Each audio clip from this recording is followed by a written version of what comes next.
For 62-year-old Mike Brenner, the silence of the high Alps is a familiar conversation.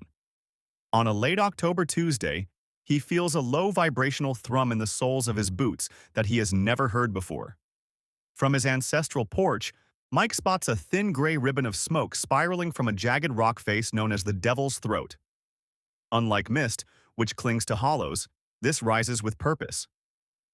Suspecting poachers, Mike climbs to the ridge. He discovers that the purple alpine heather 300 meters below the cave is brown and scorched, as if a heat wave passed through the soil itself. At the cave entrance, the smell is not burning wood, but a rotten stench of sulfur and metallic copper.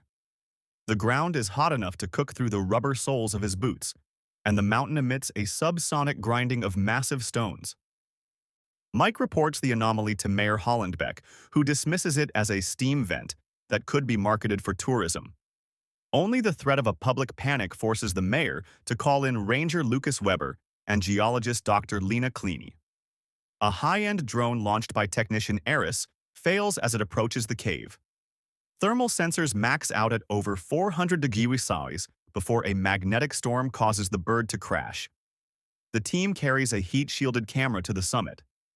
As they lower it 150 meters into the chimney, the image stabilizes to reveal a terrifying sight.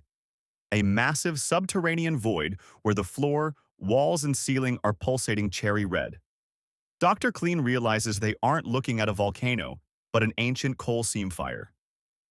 A lightning strike centuries ago ignited a vein that has finally eaten enough structural rock to open a chimney, turning the mountain foundation into a hollowed-out eggshell. Code Red is initiated for the village of Oberthal.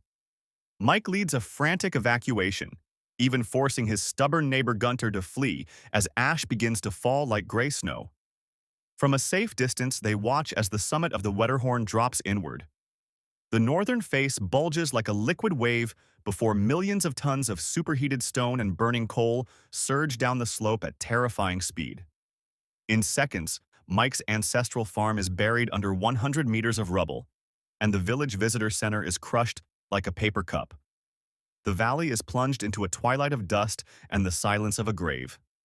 6 months later, Mike has declined a city pension to drive a new fence line in a safe valley.